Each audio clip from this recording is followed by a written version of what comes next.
every possible rendition I could think of in Malayala Ramayana. The variety was amazing. And on the other hand, the implications for every part of it in society, the way you covered it was really, really enriching and inspiring on one end. And I also really loved the message with Sanskrit at the end. I mean, the translation saying that you used is something that I'm going to remember for a long part of my life. But definitely, Ji, very amazing speech, talk, very enriching and very inspiring. Our next speaker is Jatayu Ji.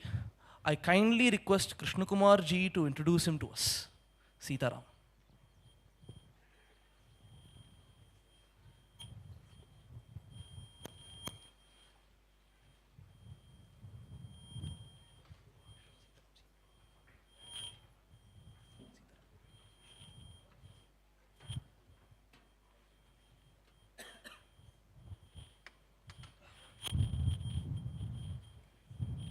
Sitaram.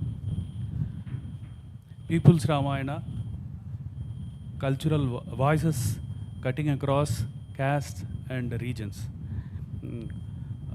We have two renditions by Antharvedi Acharya Swamiji and Sri Hari Krishnan. It's being followed by Sri Jatayu. Jatayu is my Facebook friend, and Jatayu is a multifaceted personality. Sriman Jatayu is chip designer by profession, and he has written 100 plus articles which are published in his blog and the website tamilhindu.com. Any incidents affecting the Hindu unity or the Hindu religion for that matter, there are many authors in the Hindu intelligentsia, they used to write articles. Probably we should be knowing Sriman Aravindan Neelakantan and Jatayu. They have earlier also given their lectures in our August presence. So Jatayu has written as many articles which agitates the Hindu mind. There is too much of anti-Hindu propaganda going in Tamil Nadu. Whenever such anti-Hindu propaganda goes over in Tamil Nadu, you will find response, an articulative response against them by Sriman Aravinda Neelakantan and from Sri Jatayu, apart from many other people.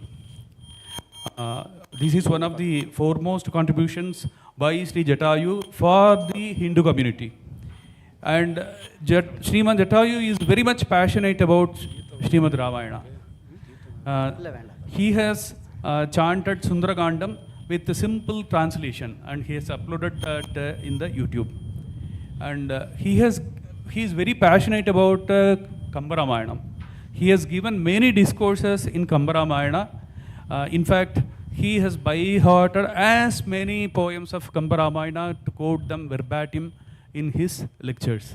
He is very passionate about Kamba Ramayana and propagating Kamba Ramayana to the younger generation. So, in the continuation to the Telugu Ramayana Varsham and the Ramayana traditions in Kerala, now we have got Sri Jatayu to present the Ramayana tradition in Tamil Nadu from Kamba Ramayanam and from other great saints of Tamil Nadu who has told Ramayana Katha. I welcome Sri Jatayu to give his lecture. Thank you. Sitaram. It's audible, right? Om Sitarama Gunagrama Punyaranya Viharinau Vande Vishuddha Vijnanau Kavishwara Kapishwarau. Shri Gurubhyo Namaha. Good afternoon to all of you.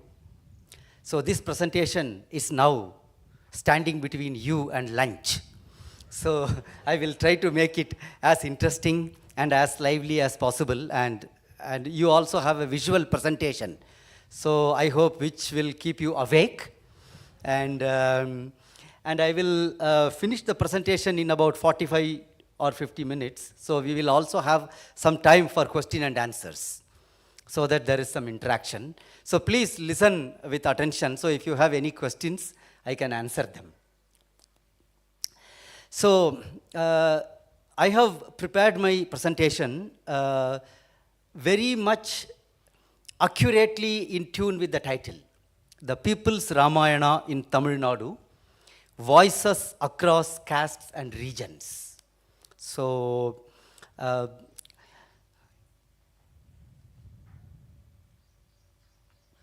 this is the ultimate summary of the presentation. From the very earliest times, Ramayana has been embraced in the Tamil culture, which is the most beautiful child of the Hindu Indian culture. Across different castes, communities, and regions. So this is first assertions. Second assertion, it has found varied expressions in literature, temple legends, sculptures and epigraphs, classical performing arts, and folklore. This is the second assertion. So this in itself is actually a topic for a PhD. You know, this is an this can get very encyclopedic if you start really listing this down, and which is simply not possible in a short lecture.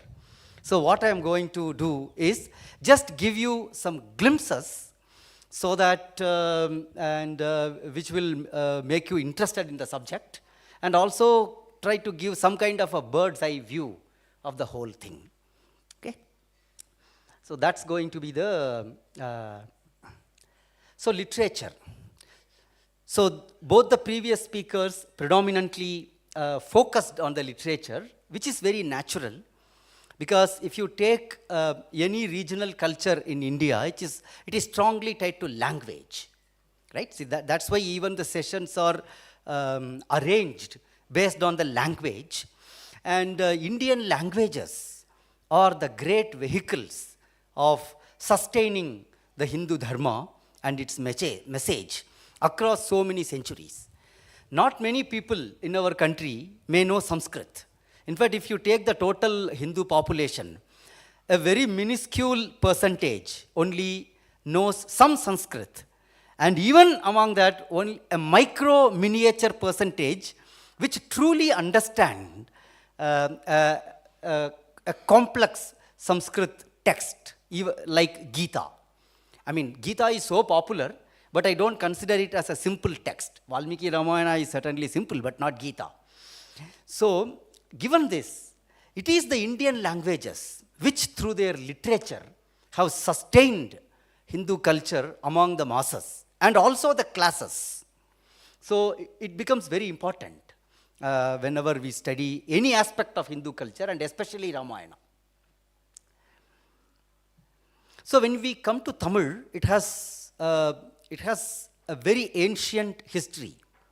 In fact, the Tamil literature starts at 200 BCE, something like 2,200 years back, with Sangam literature, as I'm sure many of us are familiar with the word Sangam, with Sangam literature, right?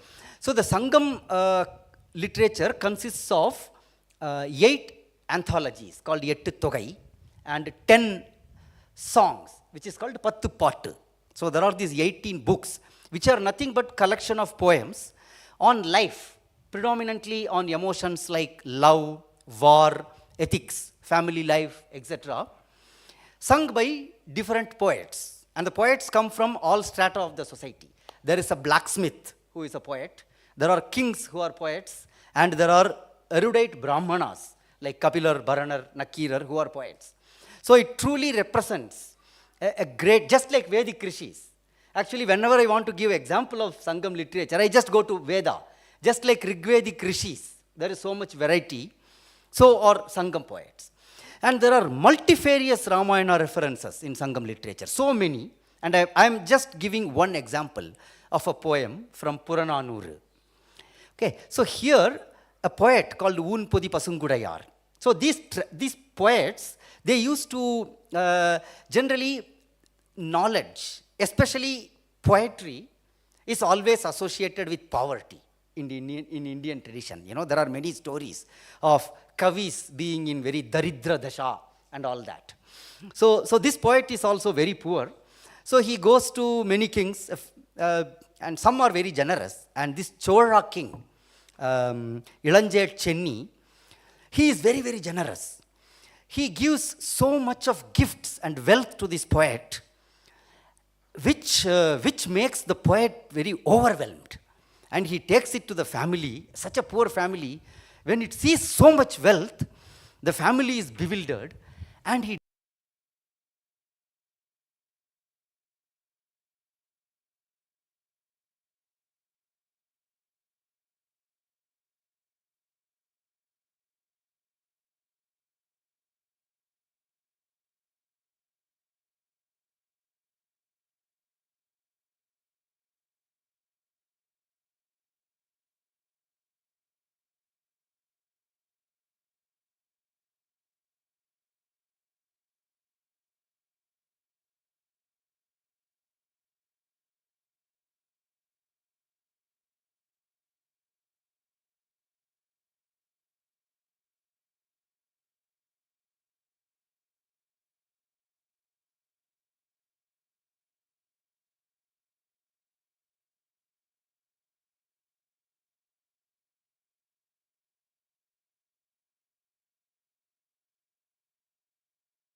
There are many such poems. There is another poem where, in the Rameshwaram coast, Kodiyakarai, Rama is discussing his war plans.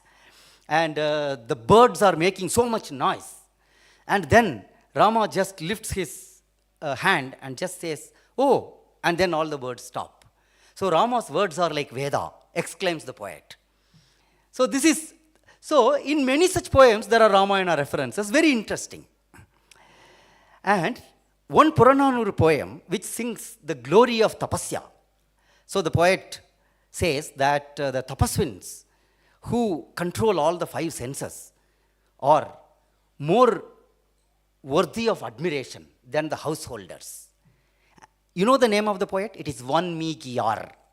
Valmiki is the Tamil Tadbhava of Valmiki, and Yar is the honorific suffix. So a poet is named Valmiki. Name of Valmiki was known 2200 years back in Tamil Nadu. Someone has named a poet Valmiki. So that shows how ancient the Ramayana tradition was. And as usual, there are a lot of crackpot researchers, saying that they use a lot of word derivations. So one person has written a book, Valmiki is a Tamilian. Very interesting. Everyone is a Tamilian, Valmiki is a Tamilian. But you should appreciate his imagination so based on some such thing. So that is Sangam literature. Next, when we come to the early kavyas of Tamil Nadu, which are after the 3rd century CE, up to about 6th century CE. There are 5 such kavyas, and all of them are Buddha and Jaina oriented. Because during that period, both these religions were ruling Tamil Nadu, and the Vaidika religion was somewhat down, not wholly disappeared. But these poets were great. So, one major Tamil epic is Silappatikaram, called Anklet Epic. I'm sure some of you interested in literature might have known. It's a beautiful story. Those who don't know it, it has come in Amarchitra Katha also, with the name Kannagi. You can read it. I won't go into the story. So the hero and heroine of the story, Kovalan and Kannagi, so some bad circumstances befall their life. The person becomes very poor. And they decide to leave the city. And this person lived in the city as a great merchant with lot of fame and other things. And when they leave the city, the poet says, Arundiral Ilanda Ayodhi pole, Perumpeyar Nagaram, Perum Pedutrat. The Pugar city grieved so much so sorrowful, like how Ayodhya grieved when Rama left that city. So here again, see the popularity of the epic. And in another place, which is, they reach Madurai eventually, so that they can make a life in Madurai, and they stay in a Gokula-like setting. Okay, Ayarpadi it is called, cowherds settlements. So when the evening comes, the husband is away. He has gone into the city to see whether he can find some business, and the wife is worried what to do. So then the cowherds sing a song to their god Vishnu. So it is called Aichiyar Kuravai. So there are many songs. In fact, M.S. Subbulakshmi has sung these. Many of you know. Vadavarayai mattaki vasugiyai nanaki. It starts. So each song sings the glory of Vishnu. And there is one, so it talks about Narasimha Avatara, it talks about Vamana Avatara. There is one song dedicated to Rama Avatara. So beautiful. It says, Taviya sevadi seppa, Thambiyodum kanpondu. So you measured all the three worlds with your feet. So those feet, with those feet becoming red by suffering, you walked the forests all the way with your brother. Taviya sevadi seppa. Seppa means sigappa. Thambiyodum kanpondu. Went to the forest with the brother. Sovaranum por madiya. Thol ilangai kattalitta. So you destroyed this great Lanka with all its armed fortresses. Such great Rama, Sevagansir Kela the Seviyenna Seviye. What use of those ears that don't hear the glory of such Rama? Thirumalsir Kela the Seviyenna Seviye. What use is of the ears that don't hear the glory of such great, brave Rama? So this is a song in Silapadikara. You come to Manimekalai, which is a Buddhist kavya by Sitalai Satanar. So there is an episode in the kavya that extols the glory of Annadanam. In fact, one of the character in the story, Kaya Sandigai, she is lamenting about how all creatures in the world suffer with hunger. And she says at one point, hunger devours the food. Whatever food you produce, that's not sufficient. It devours the food, like the ocean swallowing all the stones thrown by the monkeys while building the bridge for the divine Rama. See the metaphor. Kurangu konarndedinda nedumalai ellam anangudai alakkar vayiru pukkangu ittadu aatra kattalal kadum pasippatten en palavinai payattal. And eventually in the story she actually gets Akshaya Patra. Because there was so much suffering in her heart, the Buddhist deity comes and gives her the Akshaya Patra so that you remove all hunger in the world. But there, this Ramayana example is given by the poet.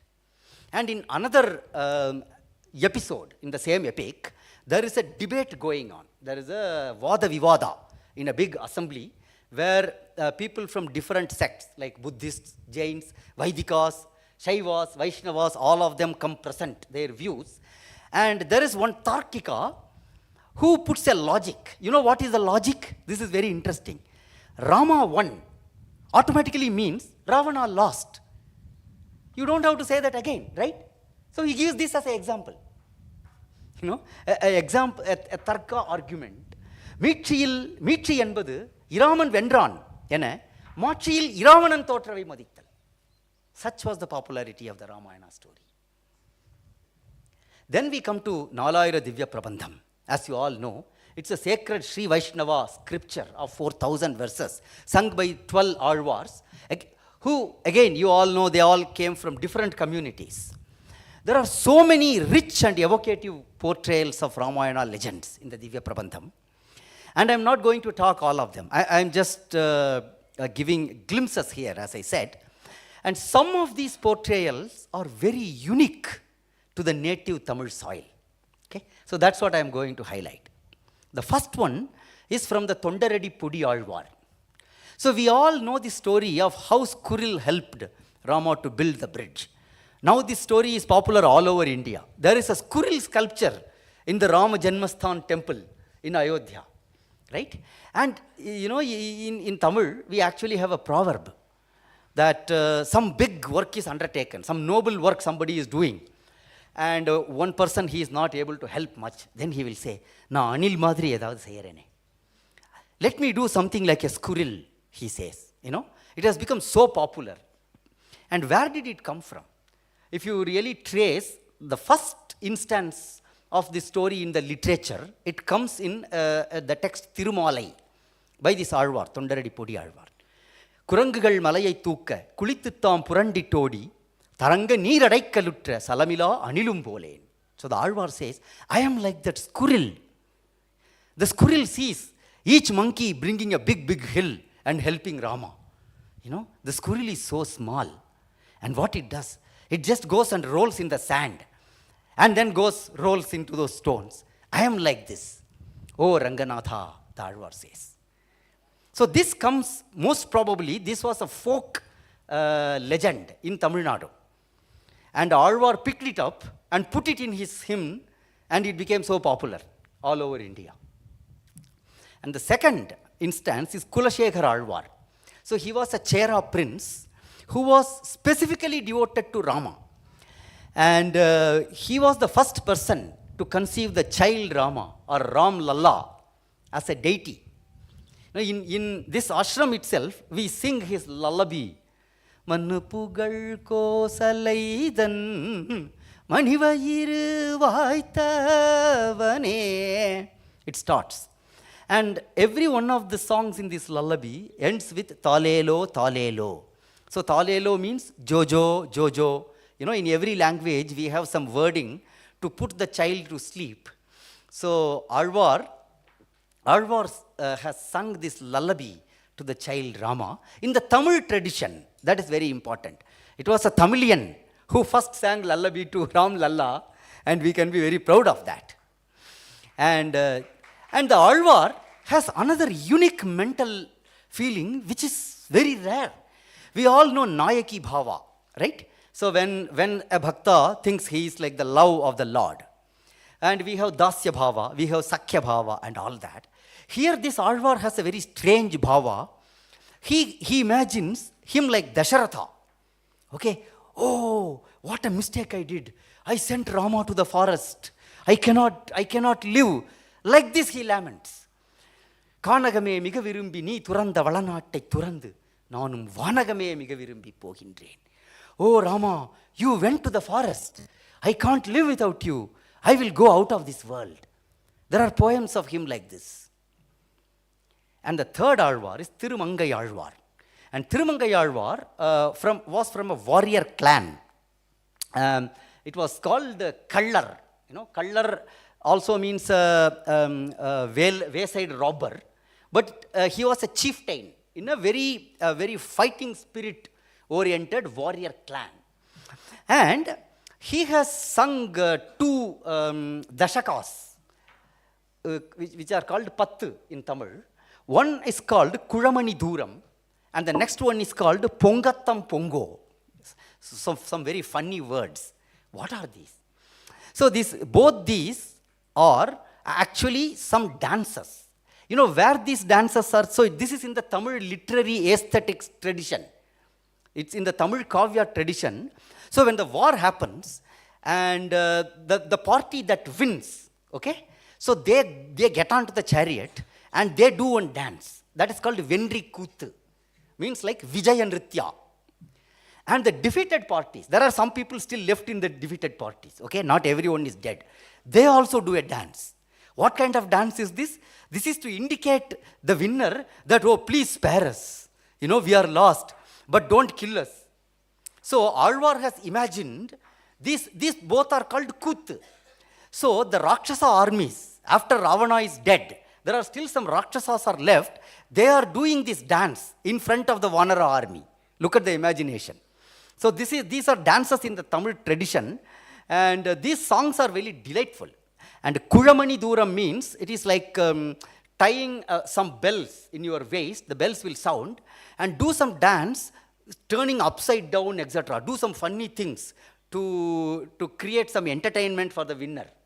And Pongattam Pongo is like Pongalo Pongal kind of thing. Oh, we are gone. Please spare us. Please spare us. So So then, in one song, the Alwars, the Rakshasas are saying, Neelan Valga, Sudanan Valga, Angadan Valga, Yendru Kolamaga Adugindro, Kuramani Durame.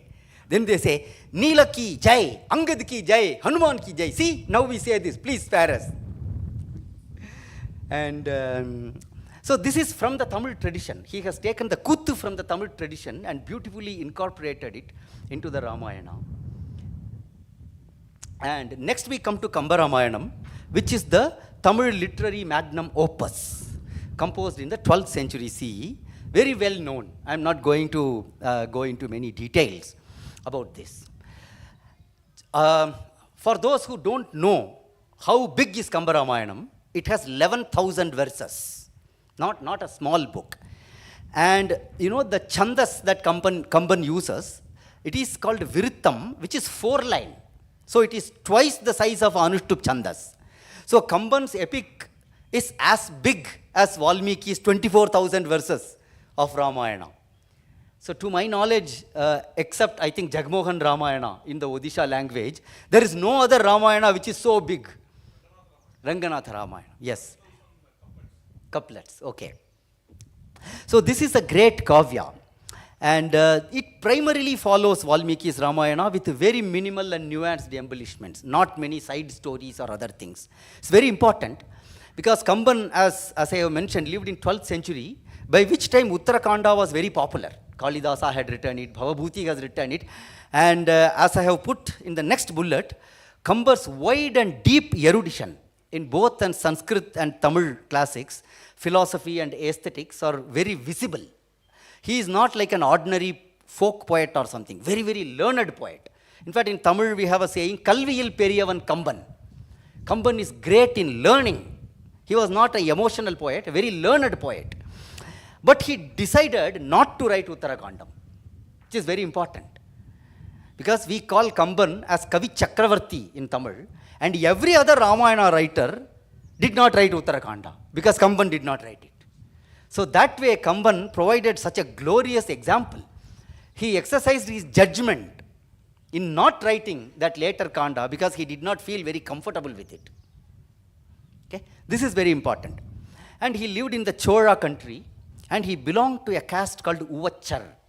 So this Uvachar means, scholars say that it is a traditional Kali temple priest. And even today, there is a caste called Kambar in Tamil Nadu. He will say that Kambar Pujai, they will say. So there are village priests who are actually named Kambar. So it's a non-Brahmin priest caste. Okay? When I say priest, don't imagine it's a Brahmin priest. It's a non-Brahmin village priest. That was the caste in which he was born. Some historians say it is temple musician. Whatever it is not one of those high castes that was. But he had such a great scholarship, and his chief patron was Sadayappar, who is called Sadayappa Vallal, wealthy and generous landlord of the Vellalar caste. Vellalar is an agrarian landlord caste in Tamil Nadu. And this work, I am not going to go into Kamba Ramayanam because I have already given some lectures even here. I am just highlighting the aspects, from the caste standpoint, which is one of the main themes, Samadharmam in Ramayana. So his work, though it was written by a person from the Uvachar caste, it received wide acclaim and divine endorsements. 2 divine endorsements as per the legends. So he was doing a reading of his Ramayanam in Srirangam temple. So you can still see that mandapam. It is opposite to the Tayar Sannidhi. It is called Kambar Mandapam. So Kambar is supposed to have done the Arangetram or Ranga Pravesha of his epic in that Mandapam. So one additional chapter which Kamban has added, that is not in Valmiki, is Narasimhavatara. Okay? He has intentionally added it. Vibhishana tells the story of Prahlada to Ravana, saying that there was one big guy, Hiranyakashipu, he was also killed. So what about you? All your varas are useless. So, and the Narasimha Avatara is described so beautifully by Kamban. In fact, it is a mini kavya inside this big kavya. It's so beautiful. And when the verses describing the Narasimha's avatara, he reads out, there is a roar of a lion that is heard. From where? There is a Narasimha Sannidhi adjacent. It is called Mettalagiya Singer. Still there.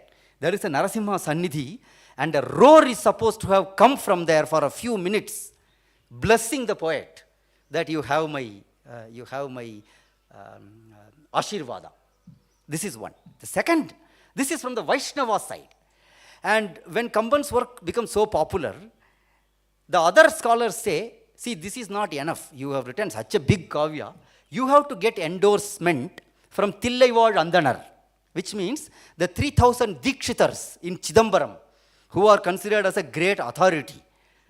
So, and it is said that those 3000 people, I mean, now there are not 3000, their numbers have reduced very much, but they are still there, okay? So it is said that they will never come together, except on some birth, death, or some temple festivals. They will never come together at one place. And one boy from such a family, he is dead with a snake bite. And they are all there. Oh, the boy is dead. So Kambar goes there and he reads the Nagapasha Patalam, the episode of Nagapasha, where Garuda comes. And because of his power, Lakshmana is relieved from the Nagapasha. As he is reading those poems, the boy comes alive. And the Dikshitars are amazed. And then they say that you are a divine poet. You are not ordinary poet. See, look at that. So these legends, so they put Kamba Ramayanam at such a high pedestal. And it is respected by the learned people from all sections of the society till today. Such is the glory of Kamba Ramayanam. Next we come to Ramanataka Kirtanai. So I am not talking about all the Ramayanas in Tamil. I am just picking some. So this is a beautiful work, a much celebrated Tamil musical opera. And the songs from this are rendered even today in many Carnatic music concerts. So when I cite some songs, in a minute you will realize. And this was authored by Arunachala Kavirayar, 1711 to 1778. So this Kavirayar lived before Tyagaraja.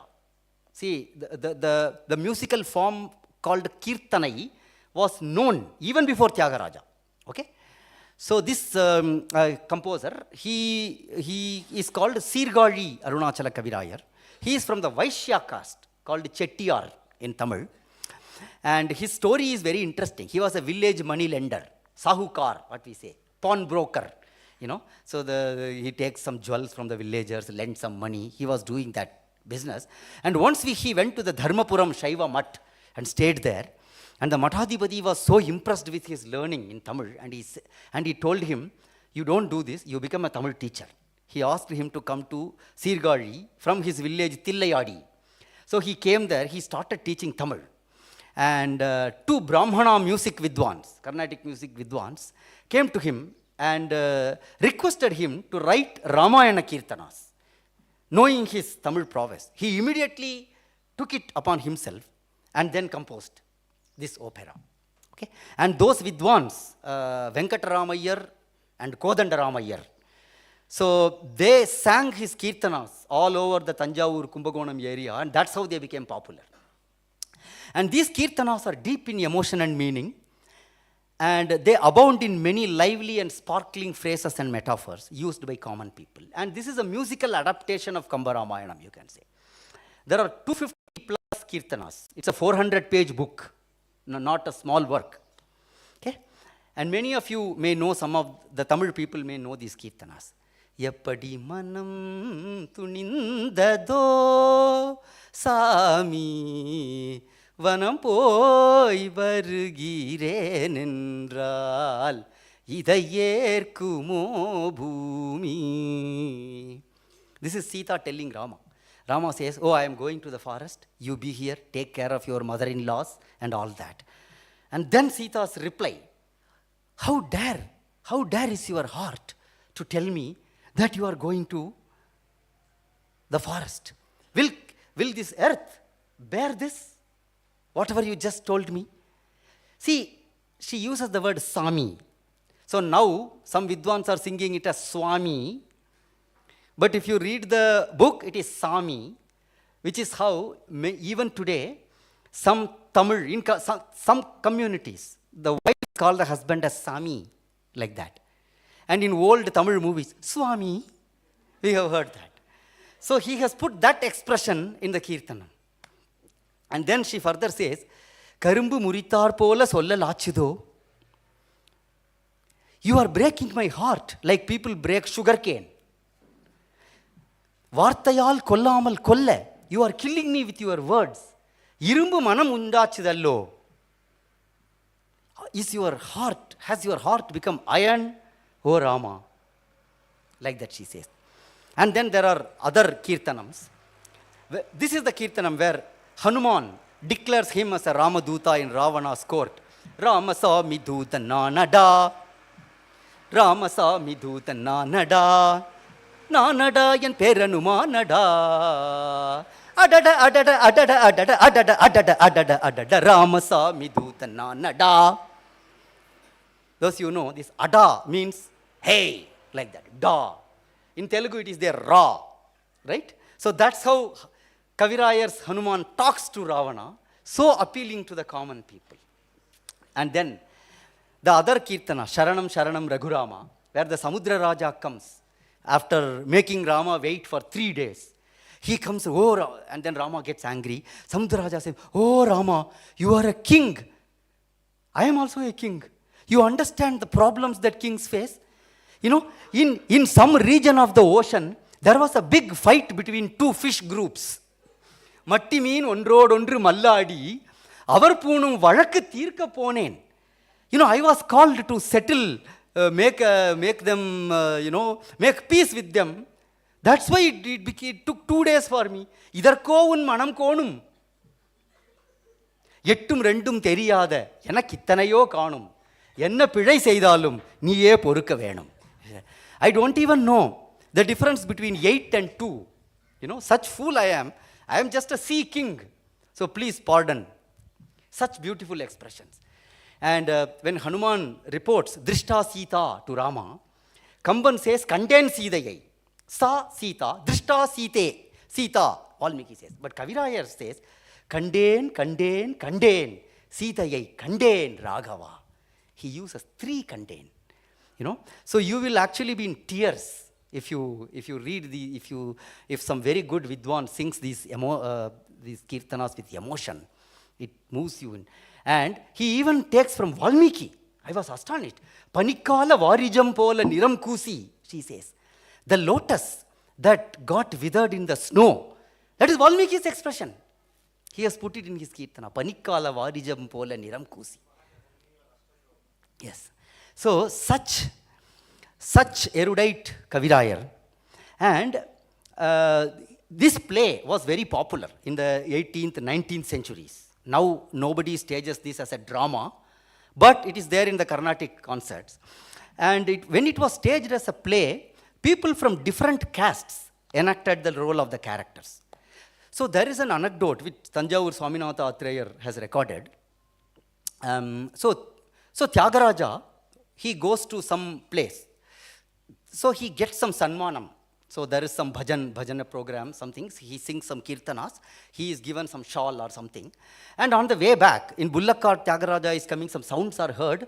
And he remembers that, yeah, there is a Ramanatakam happening someplace. So he asks the cart, he stops the cart, he comes to the play. The play is going on, you know, those days that mashal, only the small fire torches are there.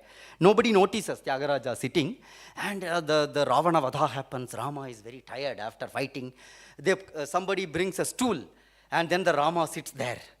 And at that time, hey, Ayyavaru has come, someone says. They notice Tyagaraja here. They call him to the stage. And Tyagaraja is so full of emotion. And then he goes, he touches the person who is acting as a Rama. That actor is a blacksmith. He's a local blacksmith. And he falls at his feet. And with his Angavastram, he just removes all the perspiration from that actor's body. And whatever shawl he has got, he puts it on the shoulders of that actor. Oh, Rama, are you tired after this war? He asks. So this is a real anecdote which Atreya Mama has. So such has been the influence of this Ramanatakam on Tamil people. And the last entry in the literature section is Takai Ramayanam. See, this is another musical adaptation of Kamba Ramayanam in the Kongu region, which is the Coimbatore, Tirupur, Salem, that area. In the 1600s, so Takai is a musical instrument, as you see in that picture. It's like exactly like Damaru. Okay. So the author, Emberuman Kavirayar, is of Shankagiri. He is from the Kongu Velalar, or the Kounder community. Incidentally, to which our beloved BJP leader Annamalai ji also belongs to.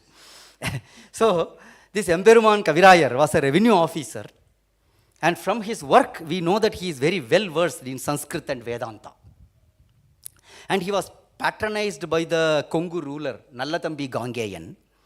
And there are many interesting expressions soaked in devotion and a lot of delightful references to local culture in his Takai Ramayanam.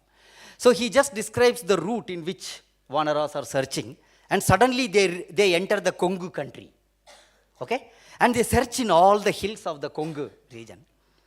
Kurunda Kongel Karainatil, he says. Vanaras are entering the Kongu region. Kollimalai, Seranmalai, Seranda Kanjamalai, Alaivai, Tiruvarai, Sengotu Malai. These are all the name of the hills, Kongu region. Varnda Sangagiri, Palai Malai, Vedagiri Mudalai. I am just singing like as they with the Damaru rhythm. Okay? Arnda Nagaveri Nannir Adiminai Tedinare. In all these Kongu hills, they just took bath in the flowing Kaveri. He says, in addition, search Sita in one hill, take bath in Kaveri, search in another hill. What a vivid imagination. Vanaras are searching Sita. So this is Takai Ramayanam. Interestingly, this text was not even known to people till about 50-60 years back. Then suddenly the Tamil Nadu Archaeological Survey of India, ASI, found it and they published it.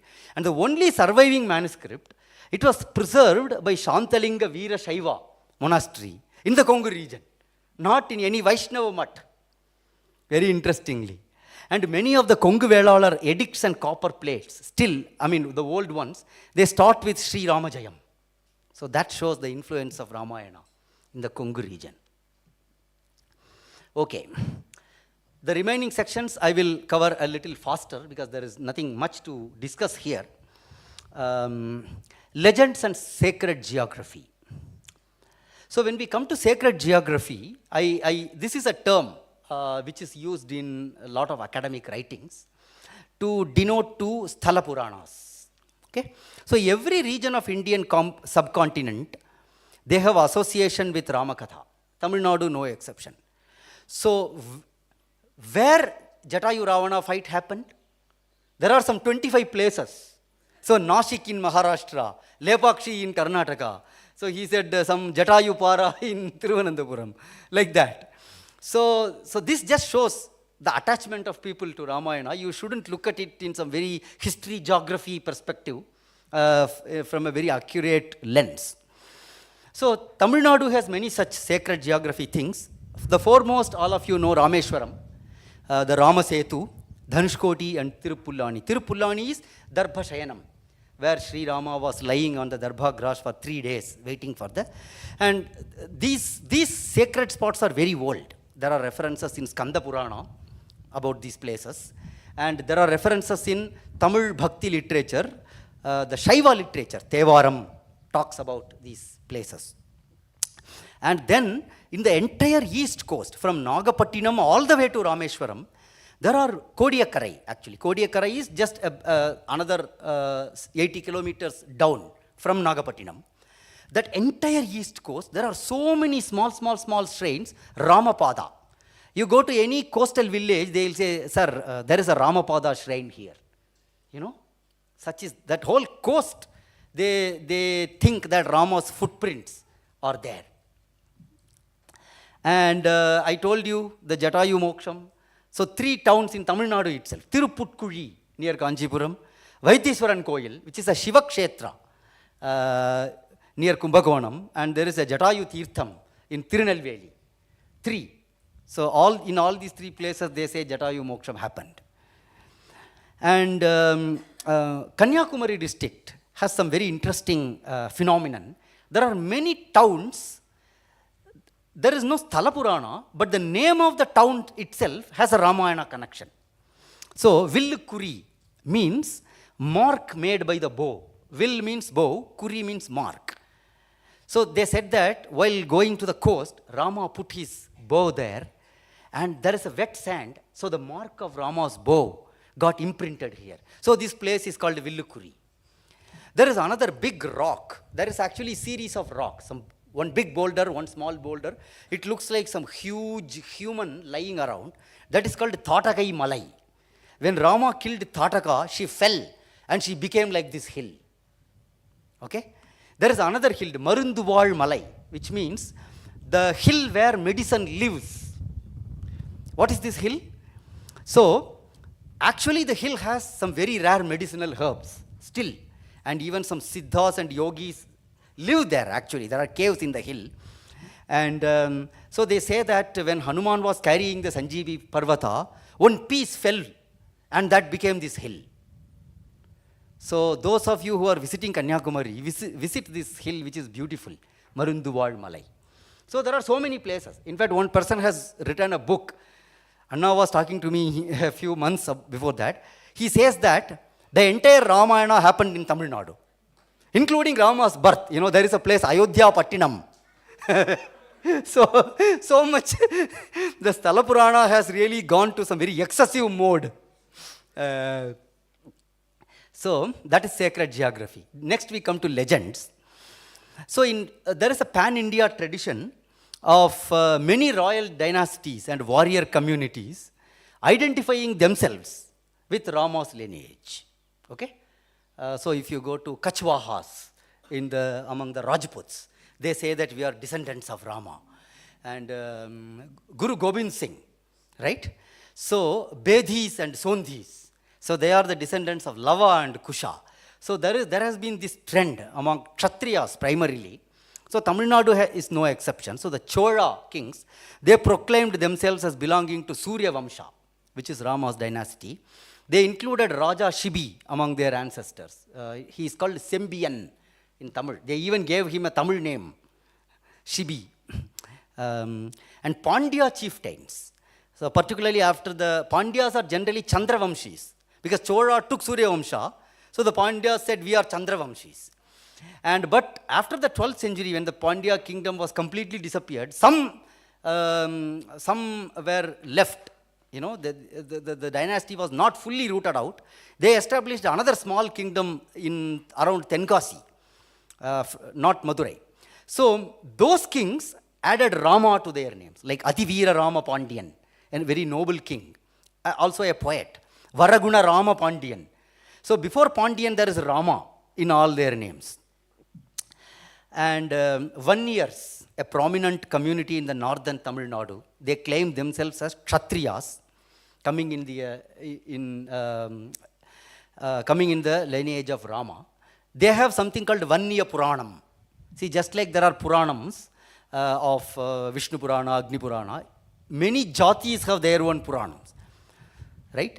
It is there in Telugu lands, it is there in Karnataka, even in North India it is there, in Tamil also. In Vanniya Puranam, they somehow establish a connection. See, Purana gives a very fertile room for imagination. When even the 18 main Puranas itself have so much imagination, we cannot blame the authors of these Jati Puranas. They are only following the precedent set by the main Purana writers. But it is good. Somehow it is making the community, there is a bondage between the community and Rama, Krishna, like that. And Kongu Velalars, Counters, they also have a legend. They say that they came from Ganga Kulam, which is a branch of Ikshwaku Kulam and all that. So I am just recording some history here. This is not to say that there is a historical evidence for all this. Okay? What we currently need is the spirit that all are Rama's children. It is not like, one caste or one community says, we are the descendants of Rama. Bacha bacha Ram hai. It's a beautiful expression. All communities own Rama and Ramayana. So next, I won't talk much here, temple sculptures and epigraphs. I will give you a bit of a visual delight. Historical continuity of Rama worship in Tamil Nadu. Many Ramayana references in epigraphs and copper plates. Again, for want of time, I am not citing any of them, but it's there, it's recorded. Many Ramayana sculptures in distinctive styles, starting with the Pallava era in the 6th century CE, Chola, Pandya, Vijayanagara, Nayaka, all the periods have Rama sculptures, Ramayana sculptures. All prominent Vishnu temples have Rama shrines, and there are dedicated Rama temples in many places, all across all regions. In the Tanjavur regions, there are Pancha Rama Kshetras, Adambar, Mudigondan, Vadur, Thillai Vilagam. What is the fifth? Thillai Vilagam. I forget the fifth name. Paruttiyur. Yeah. Okay. So many Shiva temples also contain sculptures and depictions of Ramayana, not just Vishnu temples. So some famed sculptures. So the first one you see here is from Sri Vaikuntham. Look at the poise of Rama and those two Vanaras. They are maybe Angada and Hanuman, or Angada and Sugriva. And this is a 5 feet sculpture. You can actually, 6 feet actually, you can stand near that Rama and take a photo. And the other one is in Tirukkurungudi, where look at the way the Vanara is at the feet of Rama. How lovingly that it could be either Hanuman or Sugriva. And this is the scene where Rama is in the Prasravana hill. Okay? Waiting for, actually when Sugriva comes and meets Rama in the Prasravana hill. So that is the scene. That's in the Tirukkurungudi Nambirayar temple. And this other sculpture in the Kumbakonam Ramaswamy temple, in one pillar, all 4 sides, Rama, Lakshmana, Sita, Hanuman. And each of them are like 6 feet. Such beautiful sculpture it is. And there is a sculpture of Sugriva Pattabhishekam also in the same temple, which I have shown. And then in the Pullamangai Mahadeva temple, which is a Shiva temple, there are miniatures. It is like a 1 feet by 1 feet square, that's it. 1.5 feet at the most. There are Ramayana miniature sculptures. So this is Shiva Dhanur Bhangam. In such a small space, see how much detail is portrayed. This is Ravana Jatayu fight. And this is Vali Moksham. So there is Vali and so many Vanaras in grief at Vali's death. And Tara is also here crying. And bronzes, those are stone sculptures, enchanting Rama bronze statues of Tamil Nadu.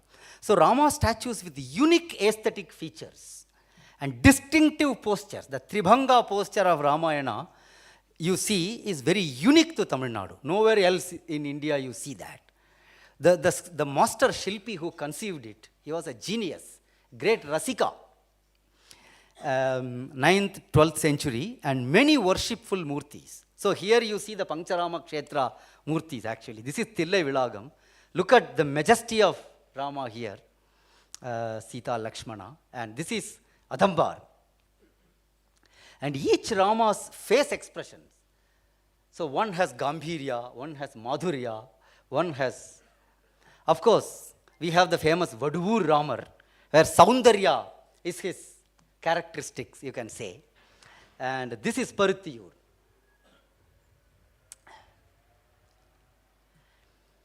Folklore and folk arts. So in Tamil Nadu, Terukuttu is a very famous folk street theatre, it is called.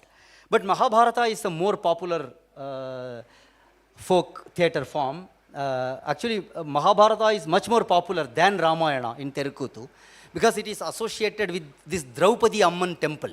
So Draupadi is worshipped as a Shakti. So during her festival, in some specific months, there is a 12-day Mahabharata street Kuttu performance. So Ramayana is not that much popular in Terukuttu. It also happens, but much less.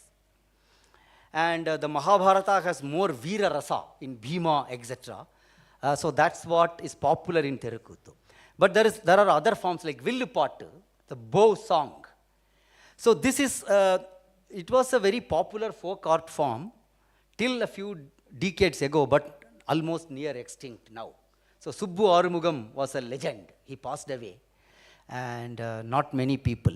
And there were specific music compositions like Irama Kirtanam, written for Villupattu performances.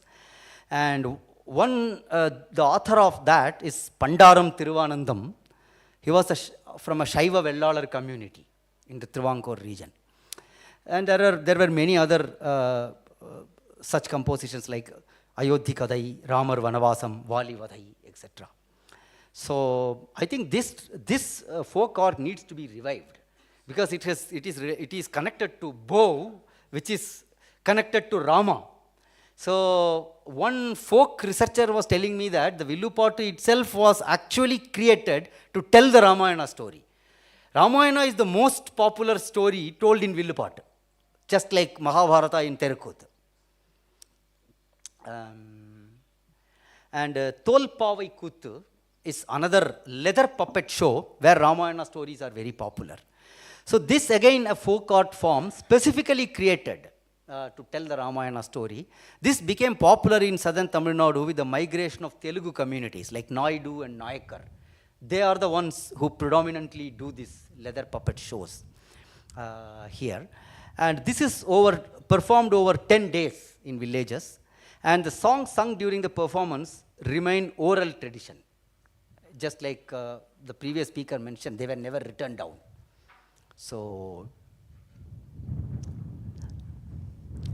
some points about folklore. So this is my last slide.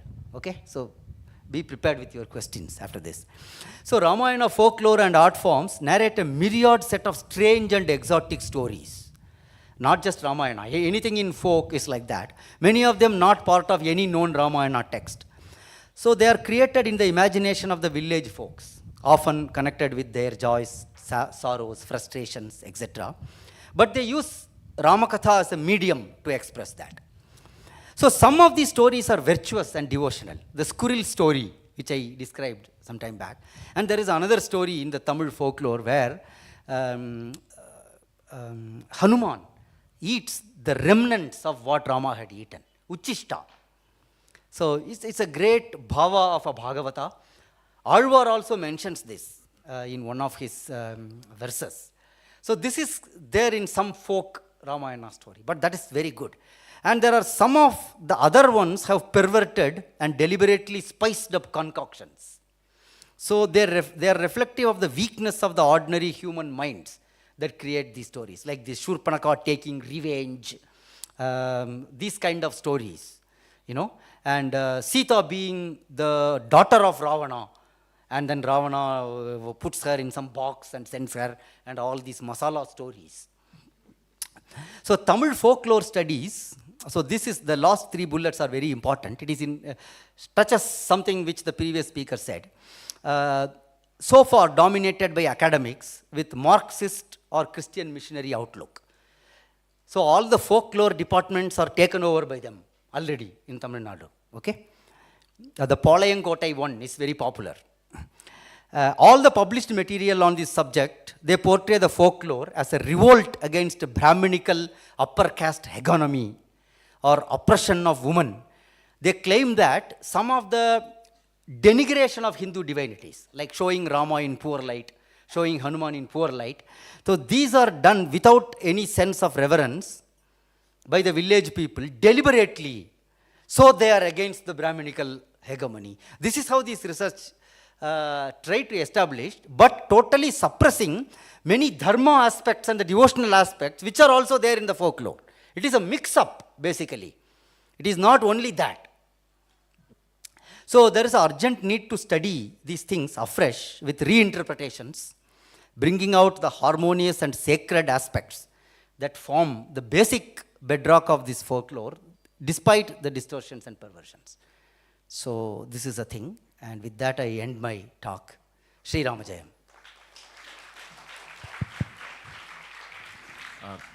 Please tell about what is that? Before a few days, you have sent some palm leaves, Valmiki Ramayana translation. Yes. So in the Tirupattur, Kalahastishwarar, I think, some temple in the Ramanathapuram district. So when they were doing some renovation, of the temple. So inside one of those, see the Tamil Nadu temples have some huge gopurams. Those gopurams have some inner chambers, etc. also, secret chambers.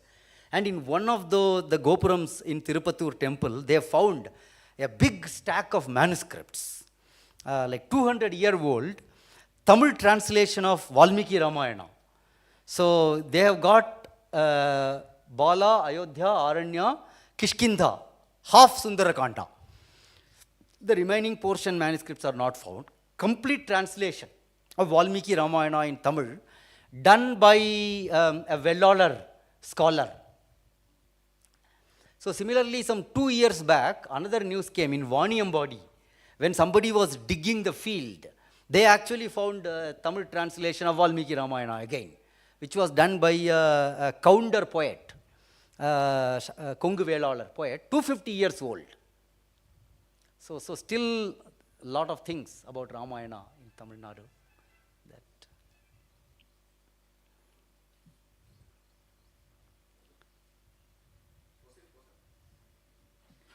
If we have time, we can. Otherwise, we'll proceed for line.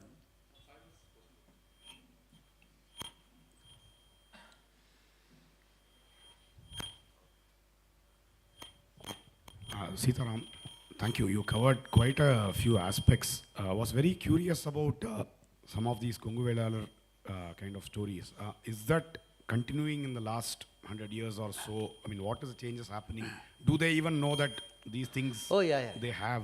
Of course, they know, right? They say every jati in India wants to preserve its history, which is good. I mean, it's a natural urge. See, every person also wants to know about his family's roots and his family history, right? So the communities are very interested in preserving their history. They also do a boasting, which is an accompanied aspect to that. But at least with that in mind, if they preserve the traditions, it is good. So in fact, this Takai Ramayanam, etc. came out from those scholars only. And the Kamban Kalagams, which are like, literary forums to talk about Kamba Ramayana, discourses and other things, they are very active in the Kongu region. They are active in a few regions, but in the Kongu regions there are more. The Kovai Kamban Kalagam is the one which has published the complete Kamba Ramayanam text with detailed commentary. The whole thing is available in the internet also, in the Tamil Virtual University. So it is very much there. In the village communities, everywhere it is there. Because the topic is about Samadharma in Ramayana. So basically, the revival of Kamban is one aspect of it. The second part is, we know the counter narratives which has been going around in Tamil Nadu about Rama, Ravana, etc. Right? Oh, so yeah. Here, Dravidian history. how are, therefore, the empowerment of these communities is going to be the answer for that, right? Right. See, I deliberately didn't want to talk about it because there is so much talk about it already. What is the point in me talking about the same thing? I want to bring about some of these gems which people may not know about, like the Ramanatakam, Takai Ramayanam, etc. So I didn't touch upon that aspect. That's a political thing, unfortunate one. So it has 100 years history, right? How Dravidian race theory was created by Robert Caldwell.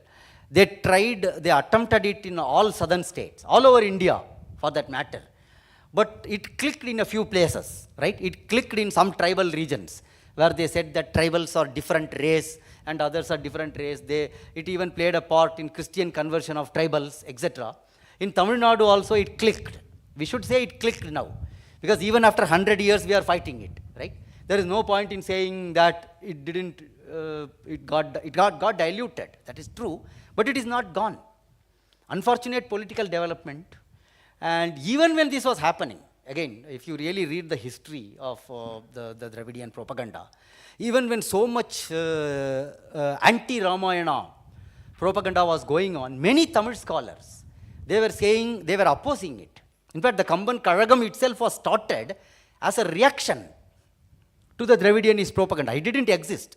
It was started in 1950 by one Kambar, 1953, I think. Just the year after Periyar E.V. Ramaswamy burnt Ramayana books in Salem. So this gentleman in Karaikudi in Ramanathapuram, he started Kamban Kalagam. Kambar Adipodi means Kambar Padadhuli. So he put his name like that. Sa Ganesan. And then Rajaji and many other influential people, they supported it. And see, because there was so much Tamil mania all over Tamil Nadu, right? Tamil, Tamil, Tamil, everywhere. Glory to Tamil. So they wanted to use that to propagate and preserve Ramayana. So they projected Kamban as a great Tamil Kavi.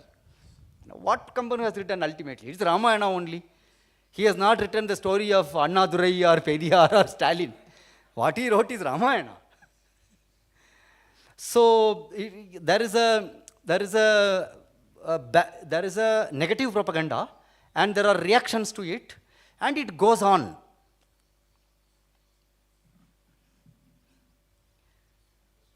One thing. As Jatayu said, this is political. For last 100 years, it remains only as political regarding Tamil Nadu. In Tamil Nadu, even though all this political propaganda are going on, it did not enter into the culture, even even as an iota. And while I was listening to Hari Krishnan ji's lecture, like some poetry about Tataka entered into culture itself in some festivals they are singing. Right. It was like, what to say? Yeah. My heart was broken. Right. Fortunately, it did not happen up to our times in Tamil Nadu. Yes. And culture is continuing with Rama Bhakti only.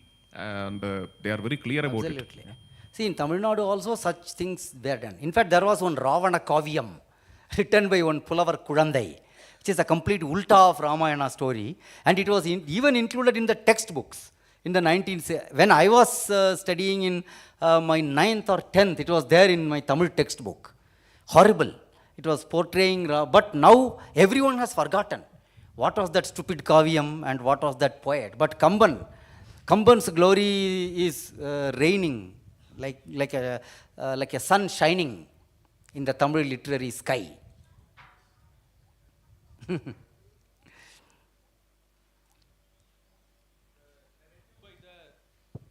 The narrative by the left liberal vogues, that's always there. They are put forthing a negative picture of the Vaidika Sanatana Dharma by misinterpreting our texts. Of course, there are counter narratives from the Vaidika Sanatana Dharma side, but I hope they are in islands. Like Rangaji, he's doing from his end. Nityananda Mishra from North India, he is rebutting Devdutt Patnaik, Amish Tripathi and all. Sa Ganesan from Kamban Kazhagam has done his bit. What I was asking, what I am about to ask, from the Sangh side, is there any effort made in the past to coordinate people across the region so that we learn from each other who is doing counter narrative to the left liberal vogue? Is there any effort made from the Sangh? Well, actually, it is better that it all remains decentralized, right? Because anyway, if someone does something and if he does it in a very good way, it becomes visible in the public. You don't really need to, the Sangh is not really an intellectual organization. It is more of a service and what you can say, a Boy Scout kind of organization, where they come do their work, they contribute to the society, they do seva in a very big way. See, but literature, culture, scholarship, these kind of things, it's very difficult to do it in a military-like setup, right? It requires a lot of patience, it requires study, it requires imagination, it requires creativity, it requires skill. So let each person do his bit. And if a scholar wants to organize a program, let Sangh help. That's it. That is where they can come in. Why do they need to coordinate and connect everyone and all that? That's simply not necessary. In fact, it's more of a trouble.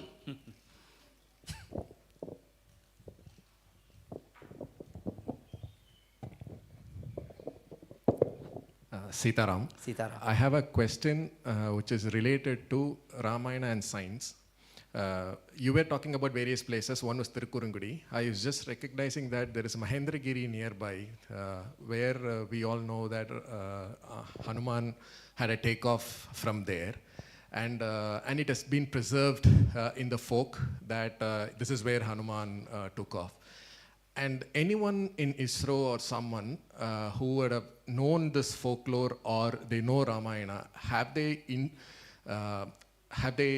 got into that thinking and set up an ISRO propulsion center in Mahendragiri? See, I don't think we can take the folklore and connect like that, because ISRO has their own ways of studying. They have done the geographical mapping of almost every place all over India, right? So there are satellite launch centers from Sriharikota, which is not very far, just maybe some 100 kilometers above in the same coast, and where if you see the map, it actually bends like that. Ideal place. And there is one in Chandipur, in Odisha, right? So they have already done all this study, and I really don't think they need to rely on folklore, because now we have very precise instruments in science to figure out which are the best places to put satellite launch pads and things like that.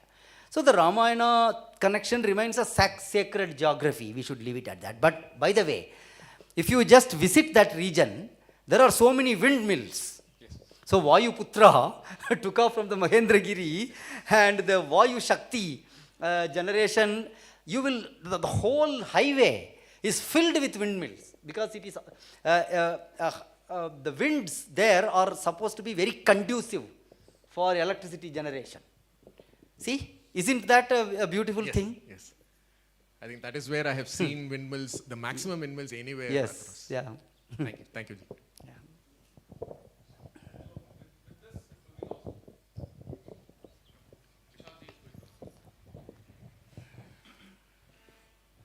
Namaste, sir. Sitaram.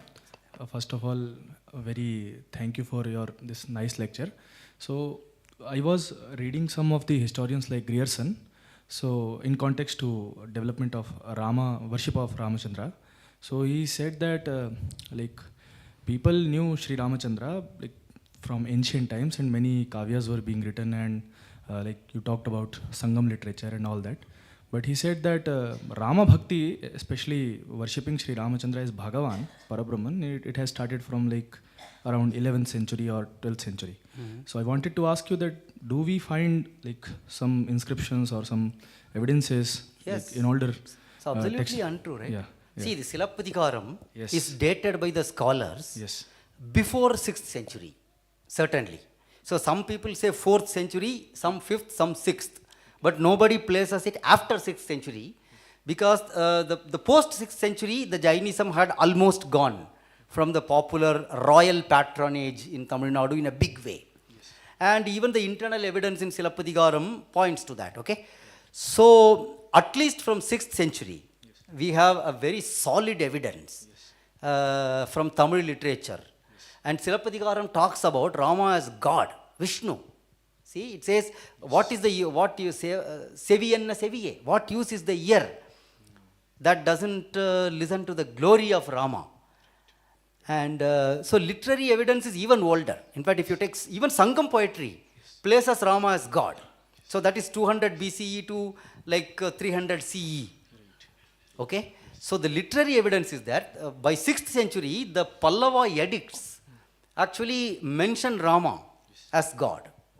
So that is there. Also, sir, like I thought that how he can like leave Kalidasa. Kalidasa in Raghuvansham also says Rama Vidhano Harirityovacha. Absolutely. When we say Rama, he is Hari. Yes. In fact, Silappatikaram perhaps is even older than Kalidasa, or maybe contemporary.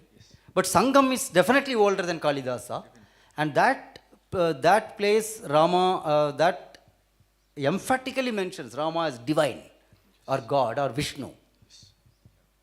The story of Rama, consideration of Rama as Vishnu or divine is as old as the story of Rama itself.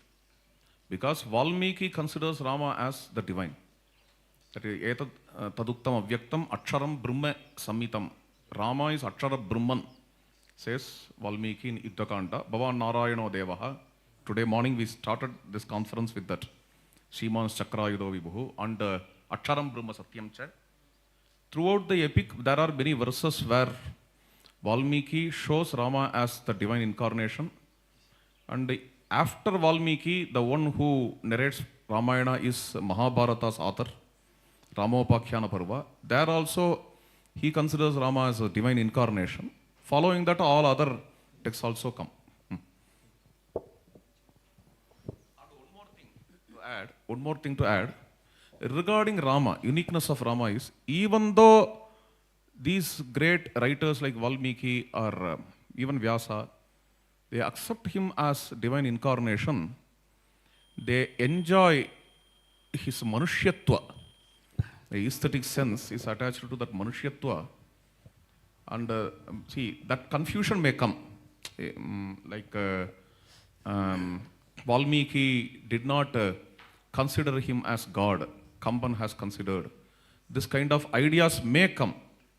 This confusion comes because even though Valmiki proclaims Rama as God or divine incarnation, to him, manushyatva of Rama is more enjoyable because only in manushyatva the gunas, the virtues, Martya Sikshanam, yes. Na kevalam vibhoho. Martyavatarastu iha Martya Sikshanam. If we have to learn, if we have to imbibe the values of Rama, we have to see him as a human being. Therefore, that dimension is very much emphasized in Valmiki's Ramayana, which cannot be mistaken as Valmiki never considered Rama as God at all. Yeah. Sitaram. Actually, I have a question followed by that, an assertion also I wanted to make. There are a lot of translation work in Kongu Jadisam you told, which are the translatory work of from Valmiki Ramayana. So are they the translation of Valmiki Ramayana or it's a rewritten version of No, Kamba not. See, there are re-narrations which I already mentioned. So they are adaptations from Kamba Ramayanam, not from Valmiki, because Kamba Ramayanam is the reference for Tamil. Okay. Every other poet or narrator simply follows Kamban because it's such a great work. So these Valmiki Ramayana translations were specifically done, perhaps, to because people wanted to read original Valmiki Ramayana in Tamil. So to serve that purpose, some scholar has done the translation. See, like Jnaneshwari, for example. So Jnaneshwari is pretty much the translation of Bhagavad Gita in the Marathi language much earlier, even before the modern era. It's something like 11th century. Jnaneshwar translated the Gita shloka by shloka. Very rarely we see such works in Indian languages, right? So in every other thing that you see in Indian languages is the poet will write in his own words. It will never be like a direct translation from Sanskrit anywhere. To my knowledge, Jnaneshwar was the first one who did that. Okay? So other languages took a very long time to come to this culture of actually translating the Sanskrit work directly. In fact, I will say only in 19th century, after the printing press became popular, that thing started happening because if you translate, you need to really publish it and reach to many people. There was no technology in the previous times. And everything was, it was through kathas and such things. Everything was getting propagated. So even someone translated in writing, it will be in prose and nobody will read it, because they enjoy poetry and other things. I think those are the reasons why direct translation did not happen till some point. But once the printing press came, in all Indian languages, Ramayana, Mahabharata got translated. Hindi, Tamil, Telugu, everywhere. And that played a very big role.